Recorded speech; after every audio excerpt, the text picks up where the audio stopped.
I know it's the off season, but I know you're still thinking about college football, and what's your mood when you do? I would say that likely depends on which team you're a fan of, so we are going to go team by team, one team from each conference every time I make a video, and we're going to talk about each fan base's current mood. If you're an LSU fan, I think you're optimistic, but I think you're grudgingly optimistic, maybe borderline irritable. LSU has done everything they need to do to be great next year personnel-wise. It's year 2 under Blake Baker. They've got a ton of the defense coming back. They're adding a bunch of weapons on offense. They've got Nussmeier coming back. There's no reason they shouldn't be a top 10 team. But deep down, I think I know you have just a little bit of resentment for Brian Kelly, and you're just waiting for things to go wrong. If you're an Illinois fan, if I was an Illinois fan, I would be feeling a sense of urgency. I'm an Illini fan. I'm looking over at Oregon, and they look like they might be a little bit down next year. I'm looking at Ohio State. They just lost their entire roster. They lost their entire coaching staff nearly. Penn State is bringing back a lot of guys, but so are we. I've got some confidence in my team. I think we can drag them out into deep water. If you look at Illinois' roster, it looks pretty good, especially when you look at their schedule, you realize it's pretty feasible. I think Illinois needs a sense of urgency this year because they could very well end up in Indianapolis for a Big Ten title game. They could very well end up in the college football playoff.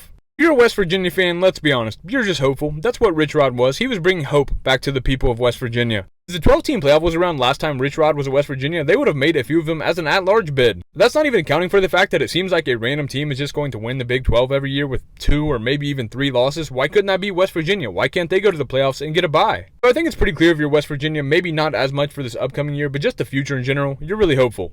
I'm not sure if people are noticing it, but I think there's a sense of confidence about Georgia Tech and Georgia Tech fans lately. This media-based transfer portal NIL stuff is fully upon us, and Georgia Tech just finds themselves in one of the biggest markets in the United States. Georgia Tech has a very, very wealthy alumni base, and they're in a really attractive location in Atlanta. So the team this year is pretty good. I think they're going to be one of the 25 best teams in the country, and fans should be pretty confident because of that, but I think they should be even more confident in the future because I think the Georgia Tech brand is going to continue to grow. But that is just my opinion on how I think these 4 fan bases are feeling or should be feeling, but let me know what you think in the comments and follow me for more college football content.